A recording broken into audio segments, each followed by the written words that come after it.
बिस्मिल्लाहिर्रहमानिर्रहीम। मेरा ये पैगाम कराची में मौजूद तमाम कारकुनान, जिम्मेदारान, ओहदेदारान के नाम है।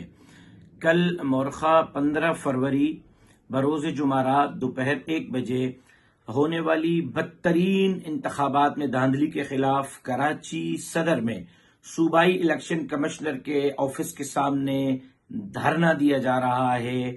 उस हवाले से है कि तमाम कराची में मौजूद कारकुनान कल दोपहर 1 बजे फिक्स कराची सदर में पासपोर्ट ऑफिस के सामने सूबाई इलेक्शन कमिश्नर के ऑफिस पहुंचे। मैं खुद वहां हूंगा आपके साथ इंशाअल्लाह, और एक बहुत बड़ा भरपूर मुजाहिरा किया जाएगा। मैं उम्मीद करता हूं कि कल कराची में कोई कारकुन घर पे नहीं रहेगा। तमाम कारकुनान वक्त की पाबंदी के साथ दोपहर 1 बजे सदर कराची में सूबाई इलेक्शन कमिश्नर के दफ्तर पर होने वाले एहतजाजी मुजाहिरे में शिरकत को यकीनी बनाएंगे।